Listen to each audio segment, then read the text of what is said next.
quien hace un año tuvo a bien apoyarnos con Código Mater, y créanme que fue una excelente ponencia de la cual, pues bueno, quienes tuvimos la oportunidad de escucharle y verle, nos fuimos con un buen sabor de boca al tener las herramientas, sobre todo para saber cómo íbamos a hacer una intervención. Y el día de hoy, el tema que la doctora nos está apoyando en este webinar es emergencias obstétricas del prehospital a la sala de urgencias. La doctora Magali es directora del Hospital de Tepecrixpa por parte del ISEM, es miembro del Observatorio de Mortalidad Materna en México, miembro del Global Doctor for Choice, instructora del curso ALSO, y créanme que es una experta en urgencias ginecobstétricas. Educación Médica Prehospitalaria le agradece a la doctora su tiempo y sobre todo su apoyo para esta plataforma educativa que es para ustedes.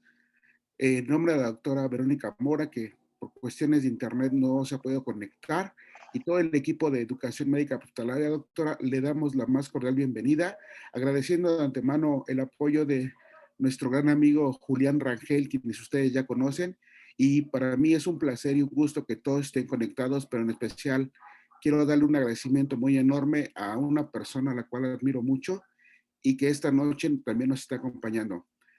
Muchos de ustedes ya la conocen, algunos han tenido la oportunidad de cubrir con ella y quienes no, pues bueno, esta noche nos acompaña como una invitada súper especial. Yo pienso que también me da tiempo de ir con un cigarro y una caguama. La No, ya caguama, ya no. Ciencias Médicas, Laura Torres Valiva. Muchas gracias, Laurita, por acompañarnos esta noche. Te Para eso querías agradecemos. los 500 pesos.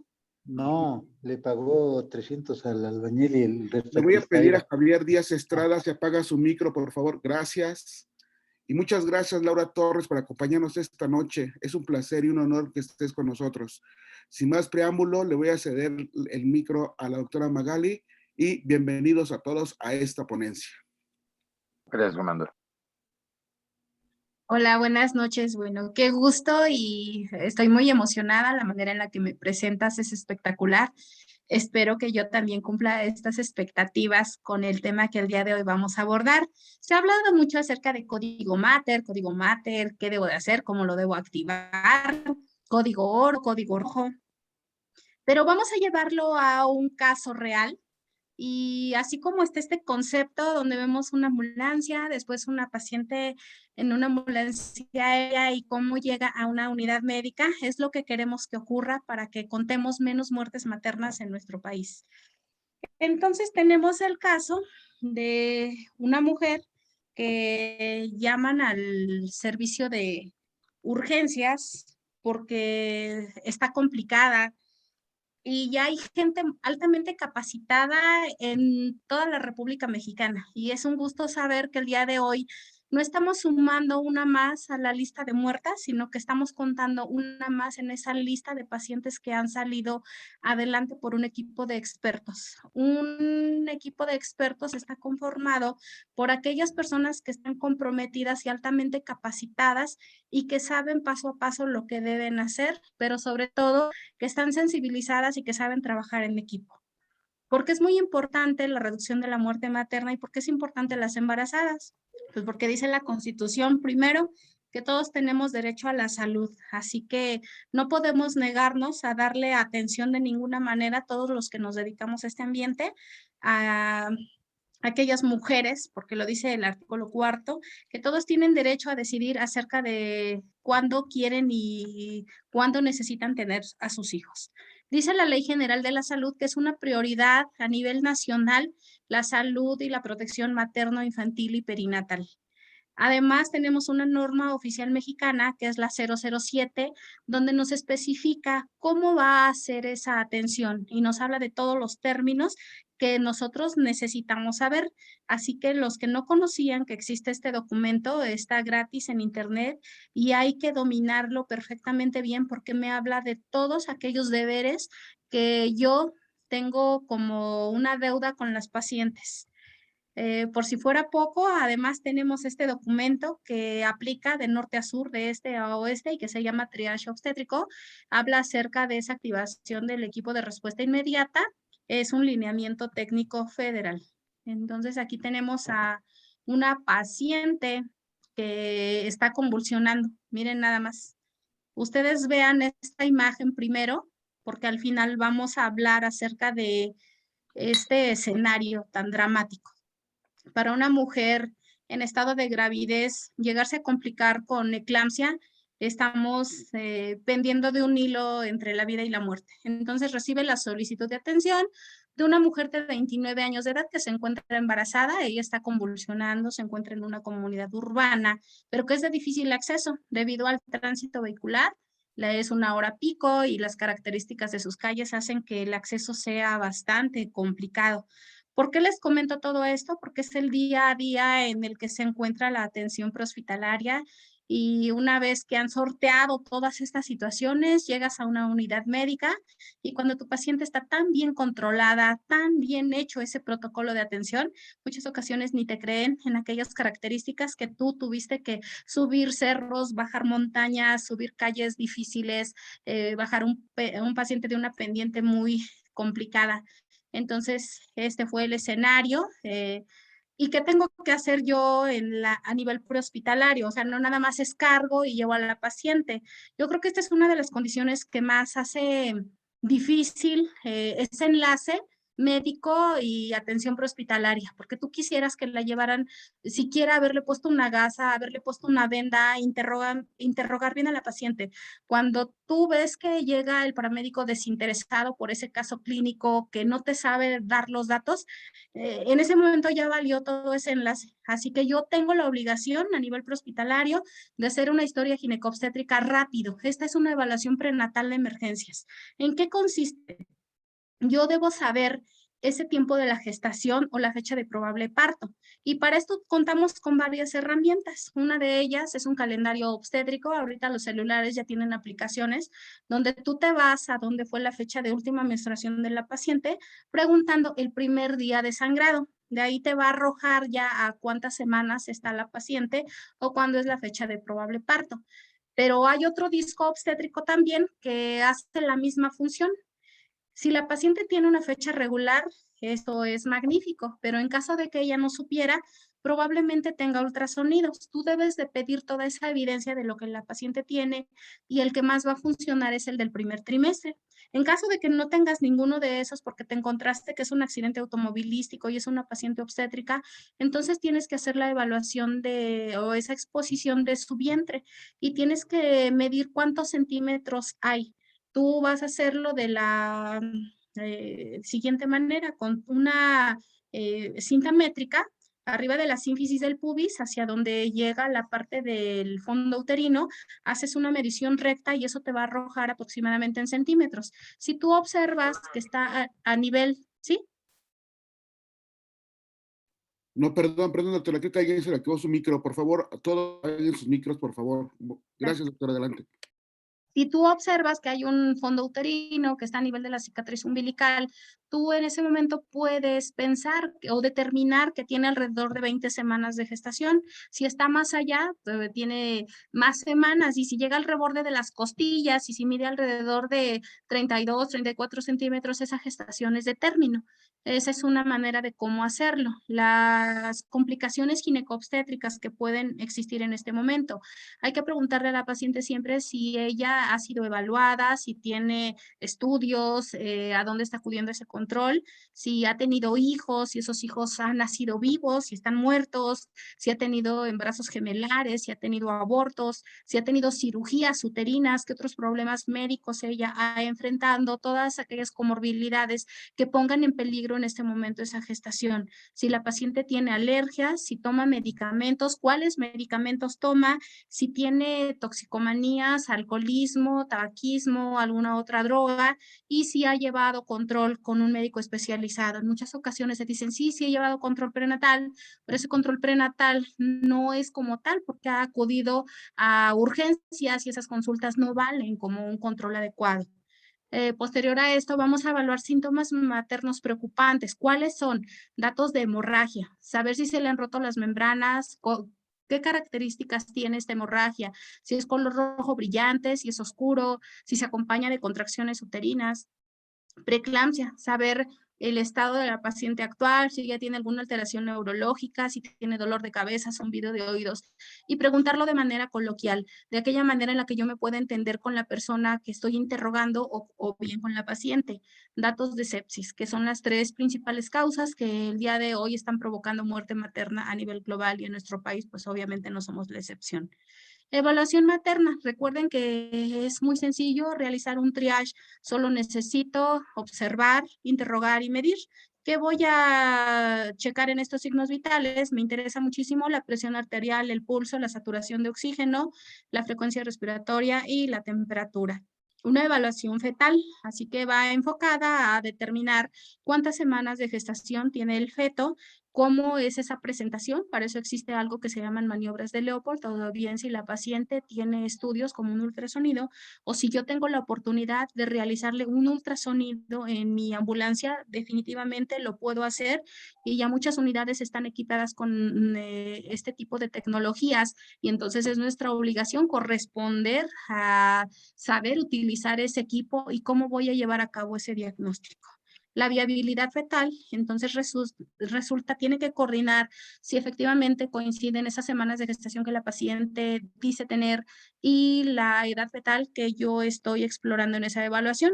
Entonces, para esto es el triage, donde yo voy a observar, interrogo y mido. Esa evaluación rápida va enfocada en una historia materna donde debo descartar cualquier otra situación que me conduce a datos erróneos. A muchas ocasiones empezamos a preguntarle a la paciente, hasta como médicos, ¿no? Que cuántas parejas sexuales ha tenido, a qué edad inició su vida sexual activa.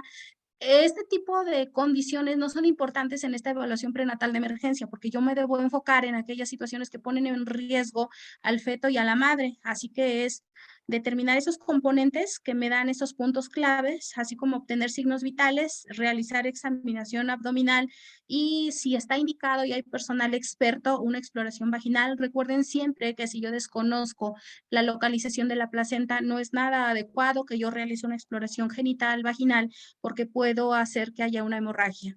Entonces, ¿cómo se lleva a cabo esa clasificación? Es relativamente sencillo, nada más poniendo muchísima atención en aquellas situaciones que ponen en riesgo a la mujer, como son alteraciones del estado de alerta, si hay hemorragia visible, si hay estado de coloración de la piel cianótica, la paciente está respirando demasiado rápido o la paciente no está respirando.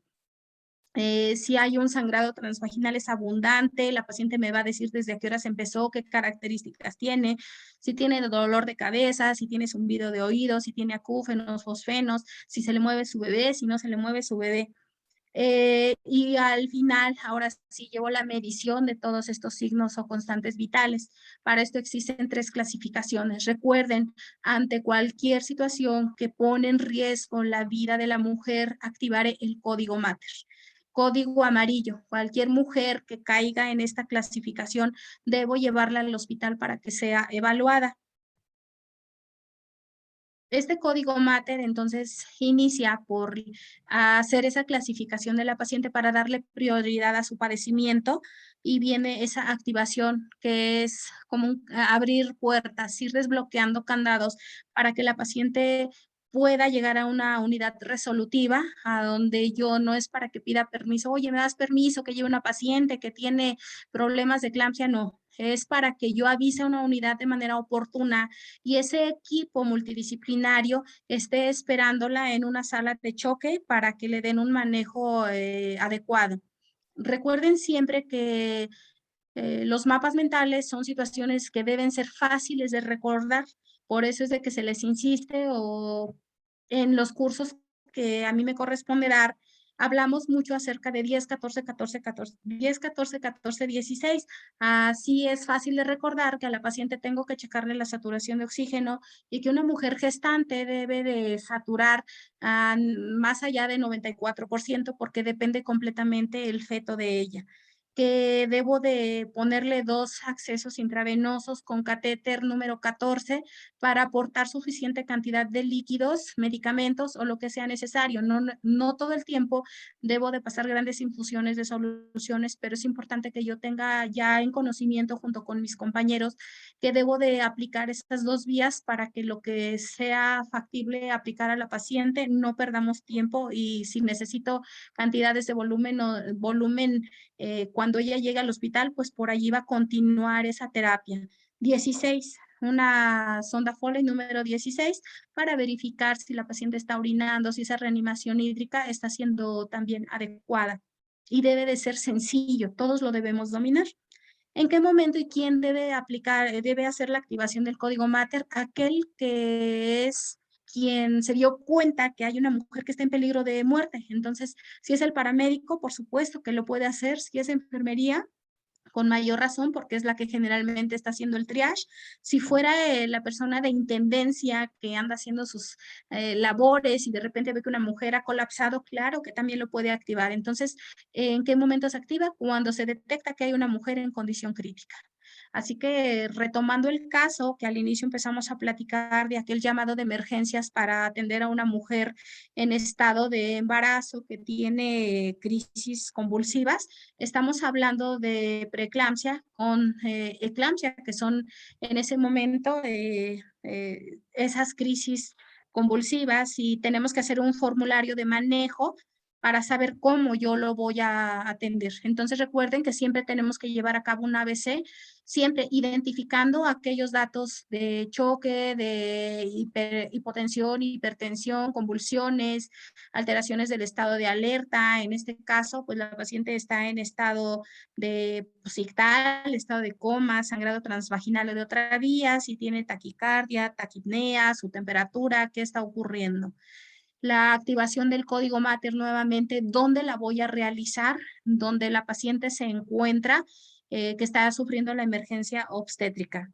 Y dependiendo de la escena y de las condiciones de esta mujer, se va a valorar el riesgo o el beneficio de iniciar allí las acciones o bien de llevarla de traslado a la unidad más cercana que tenga yo, pero no solamente de llevarla a la unidad más cercana. Y esta es otra pelea que muy a menudo tenemos con la atención prehospitalaria, que te llevan a cualquier clase de pacientes sin pensar que no era el lugar más ideal para su manejo. Yo entiendo que te gana la desesperación, pero si la paciente tiene peligro de muerte y le va a ir mejor en una unidad donde tenga mayor concentración de médicos especializados, donde haya una unidad de terapia intensiva, donde haya mayor cantidad de elementos, así como infraestructura y humanos, ese es el mejor lugar ideal. Así que por eso hay que integrarnos bien y hacer este tipo de pláticas para que sepamos cómo debo de coordinar a los servicios de salud para que tengamos mejores resultados. Ve que voy a tratar aquellas condiciones que ponen en peligro de muerte a las pacientes. En este caso, si estamos hablando de una mujer embarazada que está convulsionando, es una mujer que inició con una preeclampsia, pero que fue avanzando su padecimiento y en este momento ella ya tiene daño cerebral, entonces empieza con convulsiones y eso es una eclampsia. En otro momento serían pacientes que tengan hemorragia obstétrica o pacientes que tengan sepsis. Y la vamos a trasladar. ¿A dónde se va a trasladar esta paciente? Puede ser al área de tococirugía, a la unidad de choque o bien a una unidad de cuidados intensivos obstétricos. Los trastornos hipertensivos del embarazo, entonces se definen que es una presión arterial sistólica que rebasa 140 milímetros de mercurio y la presión arterial diastólica arriba de 90 milímetros de mercurio.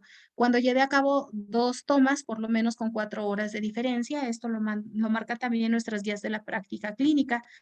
Y cuando ha rebasado estas cifras, la paciente empieza a tener daño.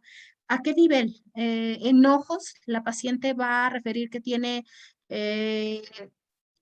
visión borrosa, ella no está viendo bien, tiene amaurosis. Esto es porque hay espasmo arteriolar, puede haber hemorragia retiniana, papiledema y ella va a presentar escotomas transitorios.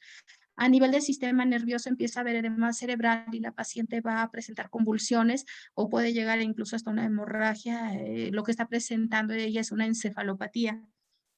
A nivel respiratorio, obviamente, pues va a haber problemas para que ella sature presentándose como un distrés.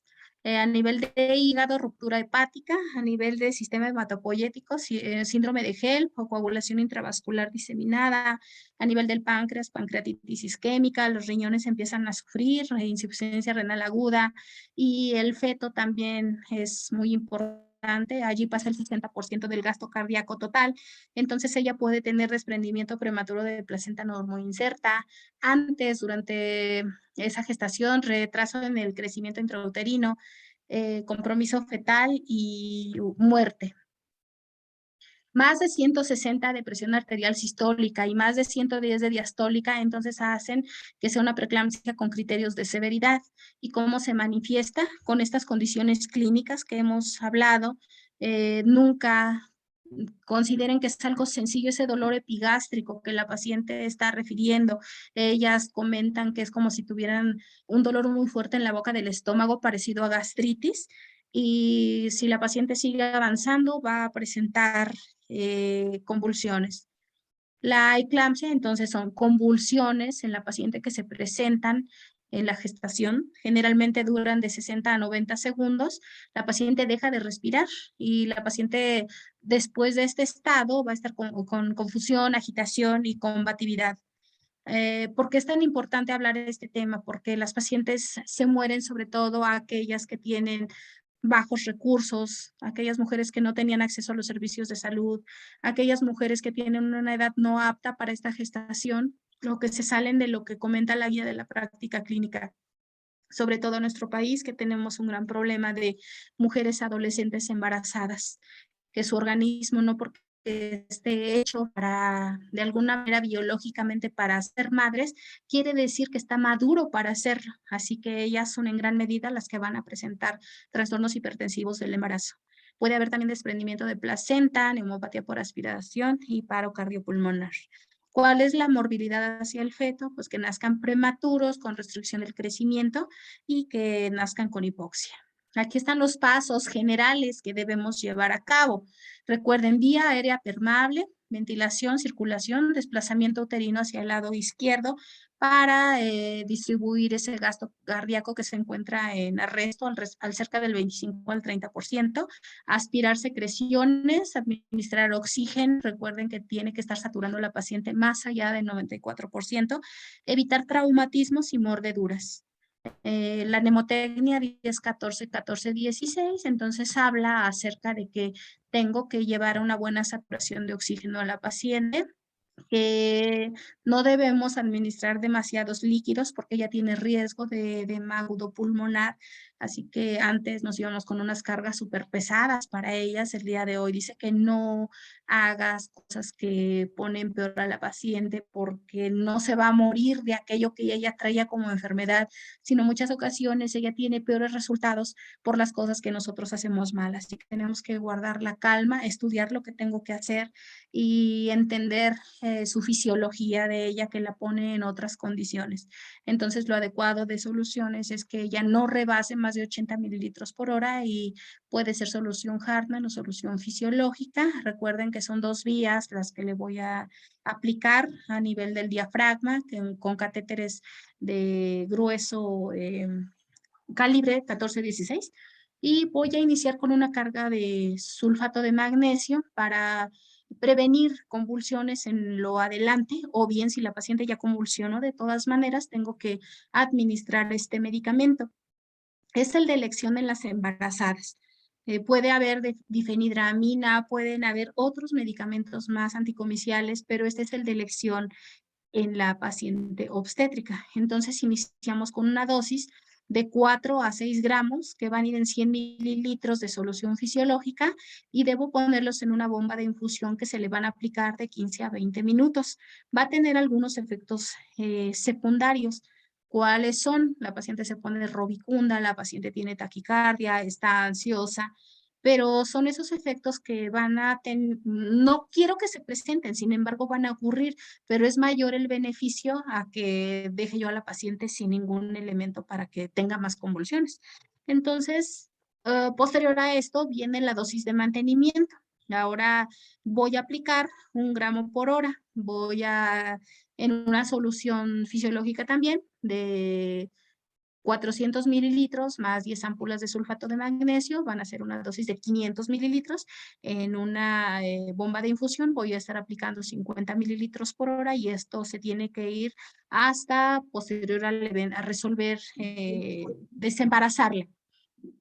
Si no pudiera establecer un acceso intravenoso, el curso de soporte vital en obstetricia o BLSO habla de escenarios muy dramáticos que la paciente está convulsionando y tú necesitas administrarle el sulfato de magnesio.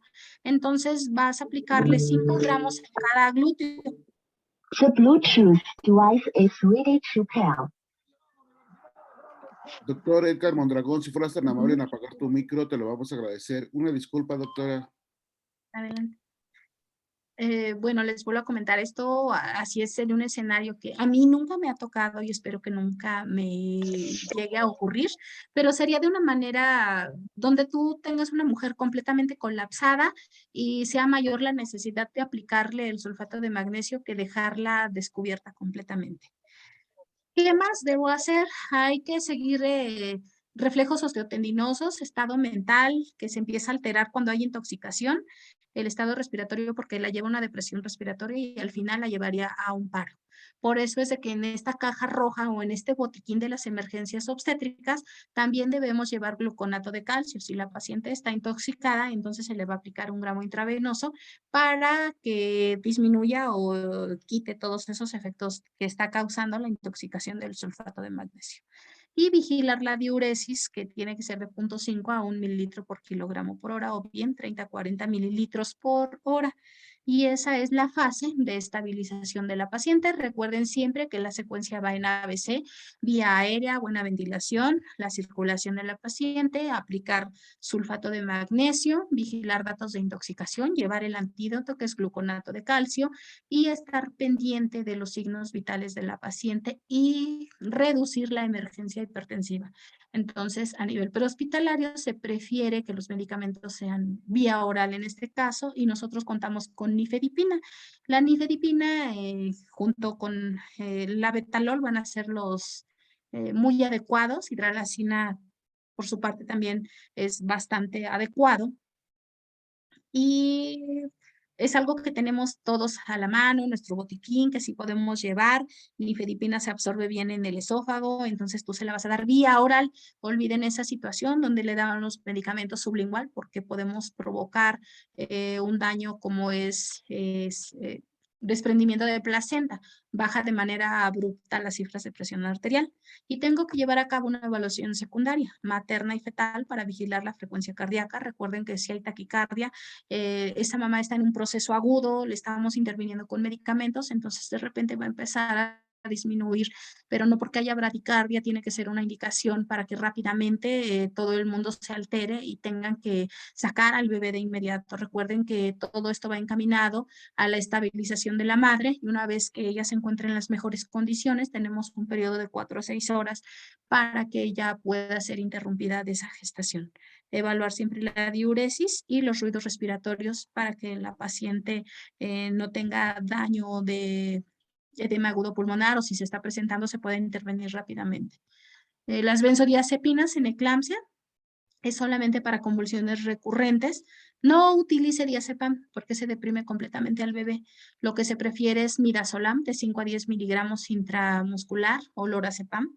El midazolam se hicieron estudios, pero en mujeres que no estaban embarazadas en estatus epiléptico. El midazolam también da buenos resultados en aquellas pacientes obstétricas, pero tenemos que dar parte a nuestro equipo multidisciplinario para que tomen medidas. Recuerden que es un binomio, entonces es un doble reto. Tenemos que hacer todo lo posible para tener en las mejores condiciones a la madre, pero también tenemos que tener todo lo necesario para esa reanimación neonatal. Fármacos antihipertensivos. ¿Cuándo los voy a utilizar? Cuando la presión arterial sea mayor de 160, la sistólica, la presión arterial diastólica mayor de 110. Hicimos 2 lecturas en un intervalo de 15 minutos y mis metas u objetivos es que reduzca esa presión arterial sistólica a no menos o no de manera abrupta o súbita de 140 a 160 milímetros de mercurio, manteniendo una presión arterial diastólica entre 90 y 100 milímetros de mercurio. Recuerden que la disminución excesiva o súbita puede conducir a daños inadecuados, a que haya una deficiente perfusión uteroplacentaria y que al final puede afectar al feto. Estos fármacos que podemos utilizar, como ya lo mencioné, la Betalol, pues es el fármaco ideal, es el estándar de oro. Nosotros contamos en nuestro país así de manera muy sencilla con nifedipina, lo podemos llevar en nuestros botiquines y también hay hidralazina. Si yo voy a utilizar fármacos, es muy necesario, si va un médico a bordo de la ambulancia, pues él va a poder hacer esta aplicación o va a poder dar esas indicaciones, pero si nosotros no somos médicos y necesitamos que se le haga la aplicación a la paciente, vamos a solicitar ese permiso médico para que yo pueda hacer toda la estabilización de la paciente, recuérdenlo. Siempre que yo vaya a trasladar a la paciente, tengo que ser muy cuidadoso y considerar la opción de fármacos vía oral. ¿Cuál es la decisión de traslado? Saber si la distancia al hospital es corta. Lo más adecuado es rápidamente llevarme a la paciente y activar el código Mater para que esté esperándola el equipo multidisciplinario con todos los elementos que son necesarios para la estabilización y manejo de la paciente, ya que en la ambulancia puede ser más difícil y sobre todo irla checando, que debe ser cada 10 minutos, pues a lo mejor se me complica un poco, pero sí es la mejor elección también iniciar el tratamiento en la escena y darle seguimiento durante el traslado, sí se puede llevar a cabo. Recuerden siempre que el traslado de la paciente obstétrica, ella debe de ir saturando arriba del 94%, que debe de llevar protección auditiva, administrar antiemético porque ella tiene riesgo de estómago lleno todo el tiempo, cubrir los ojos de la paciente y utilizar bombas de infusión, ya que se han dado en algunos casos donde este sulfato de magnesio, que es tóxico si se pasara todo en una sola dosis, lleva a paro respiratorio a la paciente y entonces de todas maneras ahora tenemos un terrible daño porque no fuimos pertinentes en cómo administrar estos medicamentos.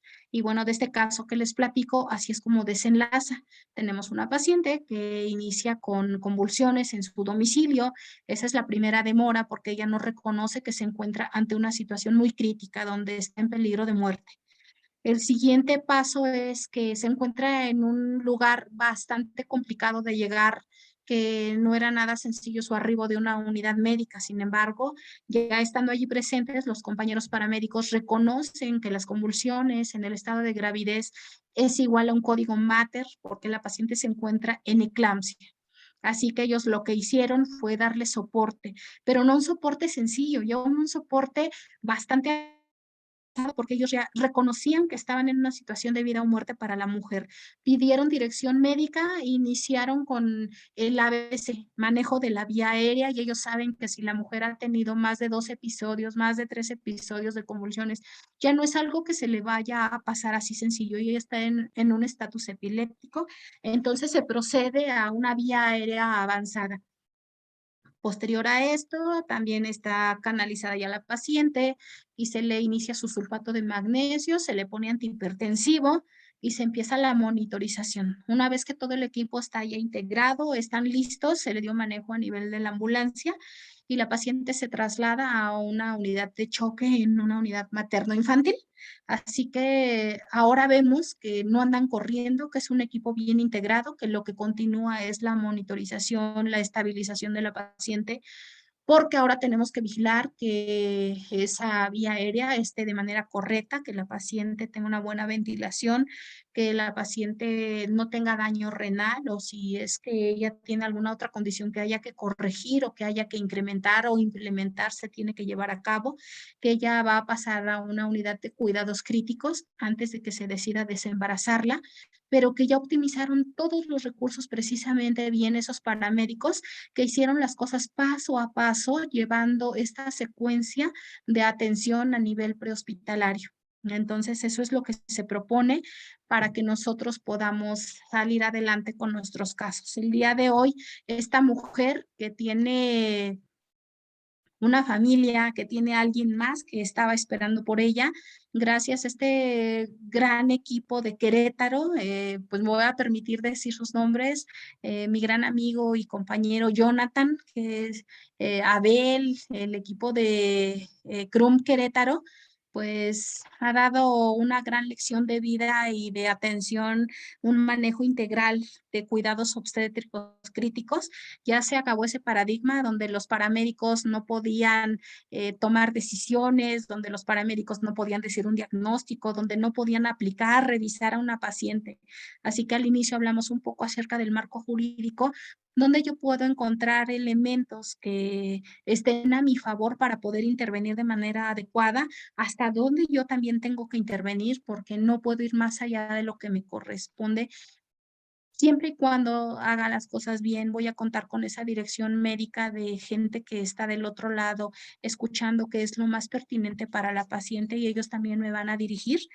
Y bueno, hoy contamos con una mujer más en la lista de aquellas que pudieron salir adelante de ese problema. Así que recuerden que lo más importante es la simulación.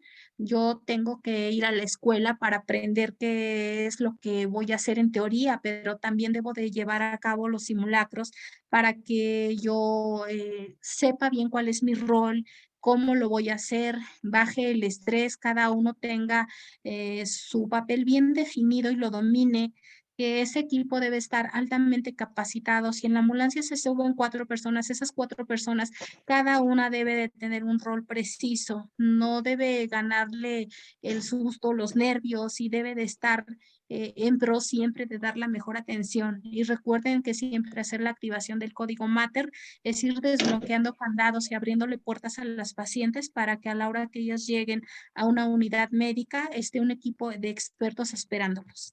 Entonces, pues aquí están mis datos. El día de hoy, pues nada más fue toda la aplicación de lo que ya hemos hablado muchísimas ocasiones acerca de activación de código Mater, dónde lo voy a hacer, por qué lo tengo que hacer.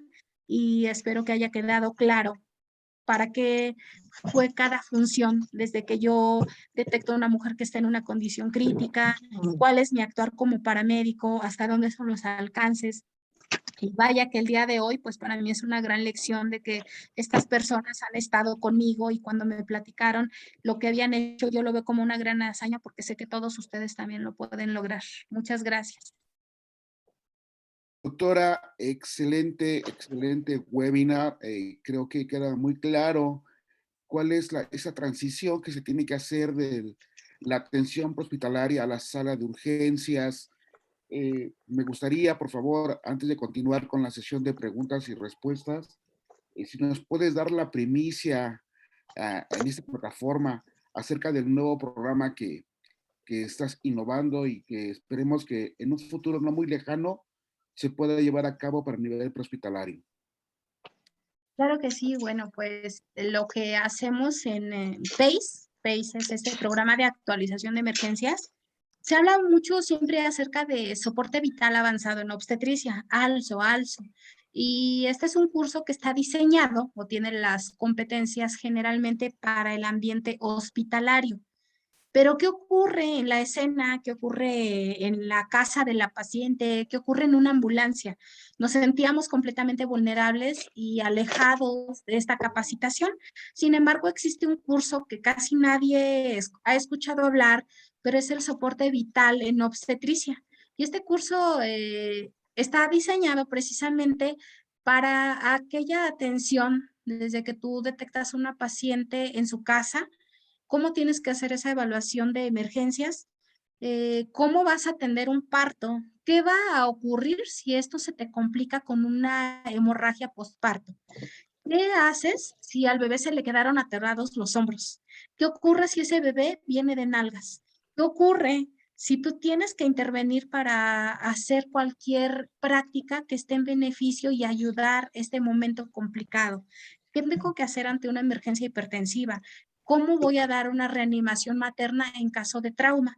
Entonces son alrededor de 9 capítulos que están diseñados precisamente para la atención que es de estudiantes de medicina, enfermería, pero lo más padre que es para atención prehospitalaria, no se quedó solamente en aquella gente que entra a una unidad médica, sino para aquellos que somos los que llegamos en ambulancia con este tipo de pacientes y sus grandes complicaciones, y que surge un doble reto, porque no solamente tienes una víctima, son dos víctimas potenciales, la madre y su bebé.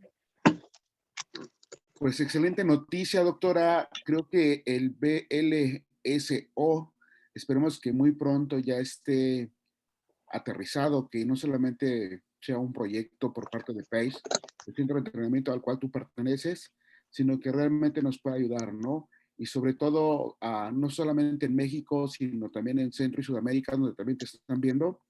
Tenemos un saludo, doctora, desde Miami, donde también te están observando esta noche. Y sobre todo agradecerte esta excelente ponencia y esta excelente plática que nos acabas de dar. Le voy a ceder los micrófonos a nuestra directora de capacitación, la doctora Verónica Mora, para que inicie la sesión de preguntas y respuestas, si no tienes algún inconveniente. Adelante. Adelante, doctora, si fueras tan amable. Hola, muy buenas noches a todos.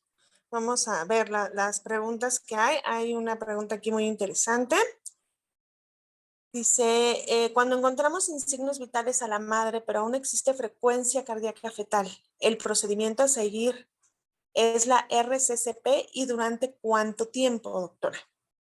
Muy bien, recuerden siempre que la reanimación inicia cuando fue un escenario que a nosotros nos consta lo que está ocurriendo. Si llegamos y la paciente, a pesar de que tenga signos, va a ser complicado que yo pueda darle un mejor porvenir, porque fue algo no presenciado. Entonces, ay, perdón, el bebé es el que tiene frecuencia cardíaca fetal, perdón, la madre está en paro. En nuestros códigos de activación, en nuestros códigos de atención, no hay protocolos así al 100% definidos de cómo tengo que llevar a cabo esa cesárea, sería post-mortem, porque no lo puedo sacar de ninguna otra vía, tiene que ser una intervención forzosamente por vía abdominal. Entonces, a pesar de que él tenga signos, tendrías que tener tú primero las competencias para dominar el proceso de la cesárea modificada para hacerlo. Pero además debes contar con un equipo neonatal para que tú también tengas la posibilidad de que ese bebé vaya a tener un mejor porvenir. Para la cesárea perimortem debes de cumplir con ciertos requisitos. Tener una viabilidad fetal, que en otros países es después de la semana 23 de gestación. Para nosotros sería, yo creo que casi en cualquier lugar después de la semana 26. Que la madre no tenga más allá de 4 minutos que ha colapsado para que tú tengas mejor pronóstico en ese bebé. Que además tengas a un alcance muy rápido tanto quién va a hacer esa cirugía como aquella persona que se va a encargar de todos los cuidados especializados para ese bebé. Entonces, no es algo sencillo, no es algo que se recomiende, y en los hospitales tiene que ser una unidad de alta especialidad, no es así como llegar a cualquier hospital y que lo puedan hacer. Estamos hablando de una cesárea post-mortem. Okay. Muchas gracias, doctora. Nos piden, por favor, se nos puede repetir el algoritmo 10, 14, 14, 16 y qué es cada uno. Muy bien. 10 se refiere a que hay siempre que vigilar la saturación de oxígeno de la mujer y llevarla a una saturación arriba del 94%, ya que ese feto depende completamente de ella, y en esa reanimación pues la mama es una vía aérea difícil, que ella desatura, que a ella le cuesta más compromiso porque los órganos abdominales están restringiendo los movimientos respiratorios. Entonces, algo adecuado es que ella esté arriba del 94%. Tiene que tener 2 catéteres a nivel del diafragma para que puedan circular bien los líquidos y medicamentos que tú le vayas a administrar, de preferencia 14 o 16, ya que si es una mujer que se encuentra con hemorragia postparto, va a estar con un flujo de cada arteria uterina alrededor de 600 a 800 mililitros por minuto, y si tú no llevaras a cabo ninguna intervención, entonces esa mujer va a morir en 10 minutos aproximadamente.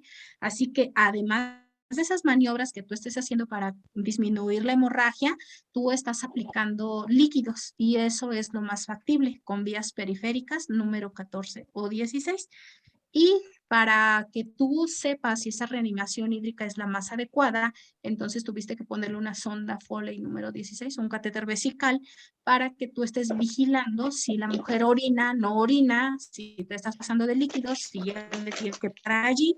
Y esto es lo que hacemos incluso dentro del hospital, ponerle un catéter para esa reanimación. Muchas gracias, doctora. Nos preguntan también que dice, el tratamiento vía oral antihipertensivo depende de la experiencia de cada médico. En su experiencia, en una paciente que cursa con un embarazo de menos de 36 semanas con riesgo obstétrico bajo, menos de 4 en base al MF5, ¿cómo manejaría una TA de 140-110? ¿Y cuándo saber si se debe enviarla a un segundo nivel? Ok, pues eso lo marca bien sencillito las guías de la práctica clínica y dice que va por etapas. Si es una paciente que tiene 110 de presión arterial diastólica, esa paciente ya se encuentra con una emergencia hipertensiva. En ese momento los antihipertensivos no se prefieren que sean vía oral, se prefieren que sean intravenosos dentro de un hospital, porque es lo que yo entendí, me estaba hablando un médico.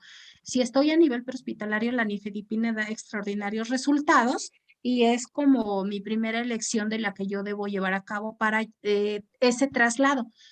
Ya estando dentro de una unidad médica, si es de tercer nivel y cuentan con la betalol, entonces yo ya sé que empiezo con bolos de 20 miligramos.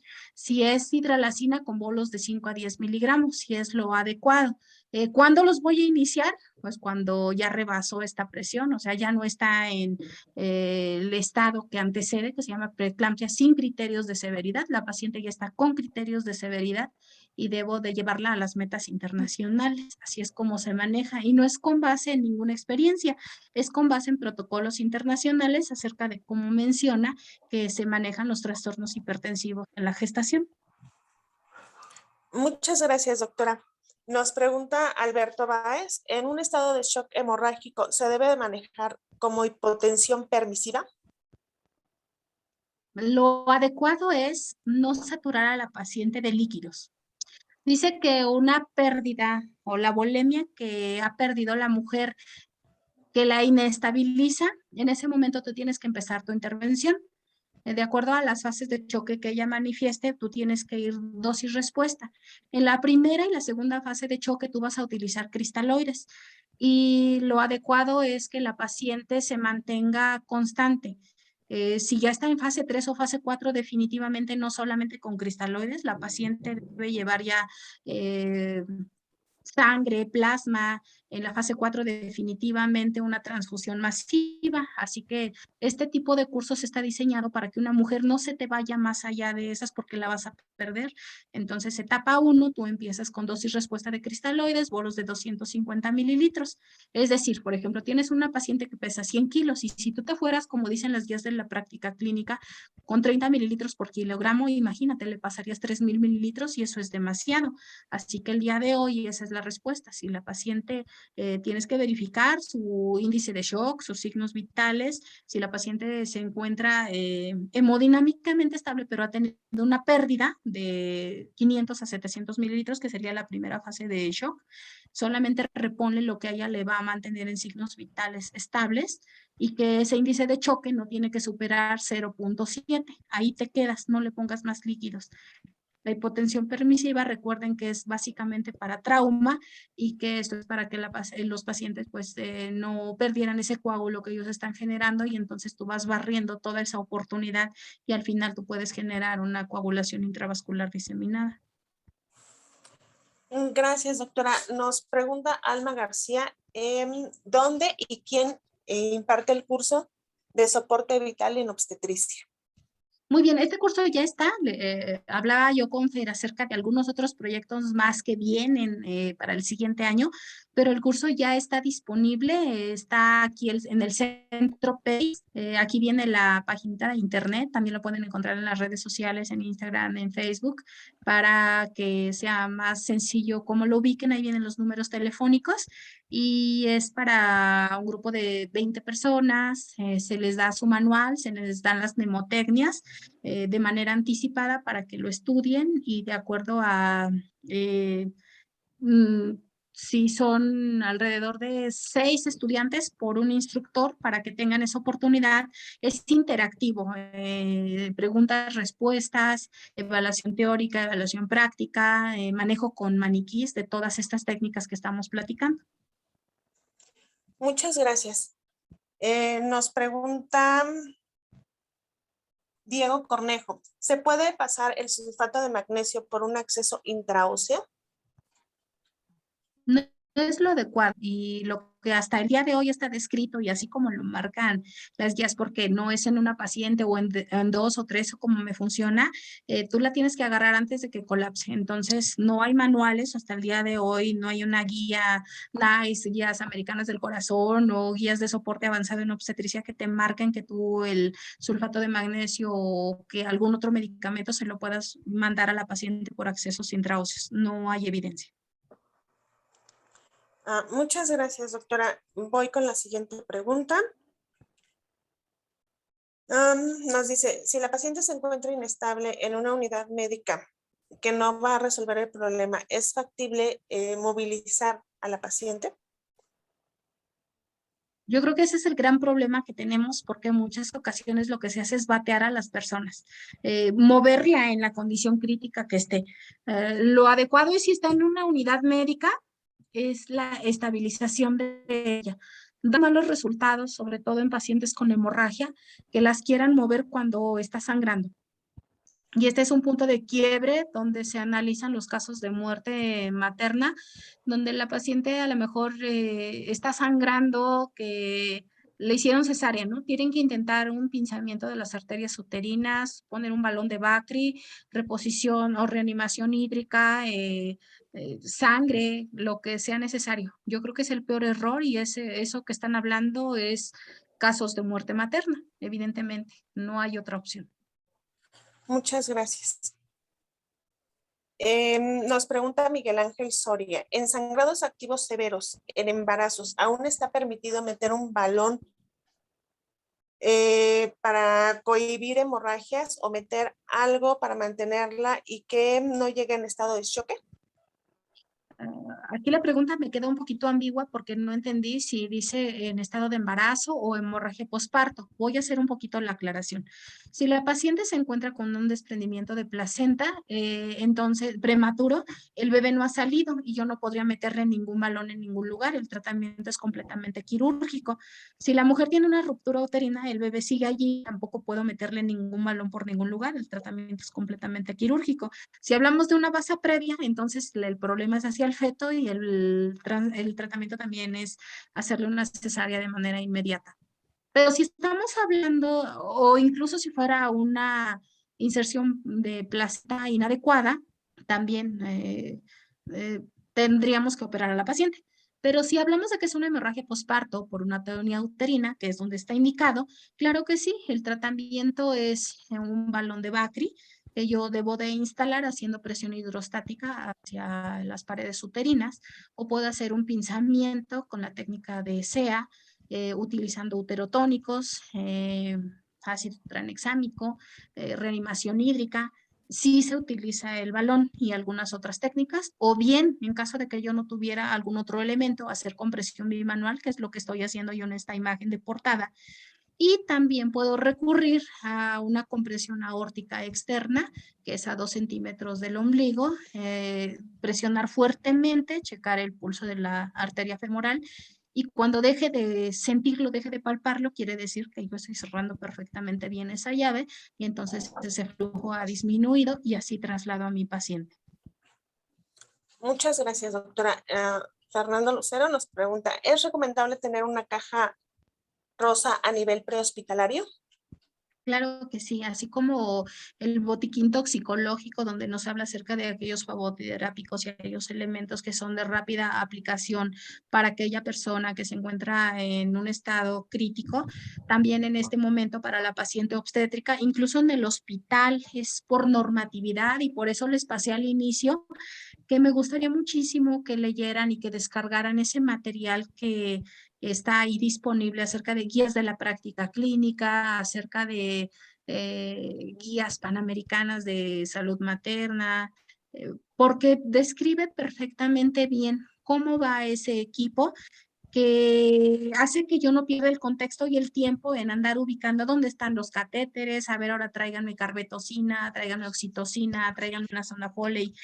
Ya viene esa cajita diseñada para la mitigación de las emergencias obstétricas y te dice cuántas ámpulas de sulfato de magnesio, te dice cuántas de pastillas de nifedipina, cuáles son esos medicamentos que vas a administrar y con qué elementos tú se los vas a administrar a la paciente. Te resuelve bastante la vida y el tiempo para que no haya pérdidas. Sí, sí es necesario y por normatividad es una de las condiciones que nos pone incluso en los hospitales. Muchas gracias, doctora. Daniel Anguiano pregunta, en una gestante de 33 semanas con disminución de movimientos fetales oligohidramnios, escaso aumento de peso materno, disminución de aumento uterino, ¿cuál sería el diagnóstico presuntivo?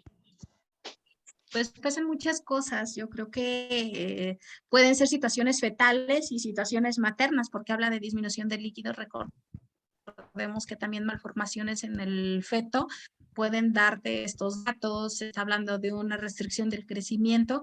Puede ser que la madre esté desnutrida. Tenemos que ponernos en contexto de todos aquellos factores maternos que estén dando esta patología. Es así como complicado. Tendría que mostrarme bien el escenario para que nos empezáramos a ubicar, pero de entrada pues hay problemas maternos y problemas fetales. En este caso yo toco dos situaciones, que no solamente es así, que le diga yo es preeclampsia con criterios de severidad, porque hay más cosas allí.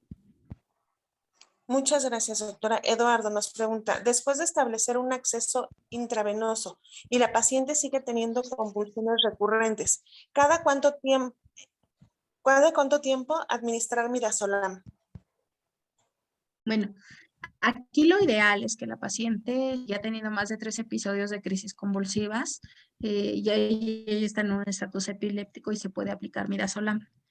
Es poco probable que le vaya durante un traslado convulsionar tantas veces, porque yo tengo la experiencia en hacer este tipo de movimientos de pacientes en estado crítico y no ocurre una tras otra. ¿Qué tienes que hacer? Lo primero es aplicar sulfato de magnesio. Yo creo que aquí no es tanto que la lleves dormida, sino que también la lleves con ese medicamento que es para específicamente en las pacientes gestantes mitigar los episodios de crisis convulsivas. Y el midazolam es en agudo, en la que está convulsionando, ponle dosis de midazolam. Esa es la respuesta. Muchas gracias, doctora. Alma García nos pregunta, si no logro obtener un acceso intravenoso, ¿puedo colocar un acceso intraóseo? Nuevamente es la respuesta que hasta el día de hoy en las guías de pacientes obstétricas no es una de las prácticas que se recomiende como primera elección y no está descrita. Lo adecuado es que a la paciente, cuando tú la detectas con la emergencia obstétrica, lo que hagas son sus catéteres a nivel periférico de número 14 o 16. De lo demás, no puedo decirles que no está instalado en ninguna guía, en ningún lugar, ni local ni internacional. Ok, muchas gracias, doctora. Pues nada más comentarle las felicitaciones, los agradecimientos por la excelente plática que nos acaba de dar, por compartirnos su conocimiento.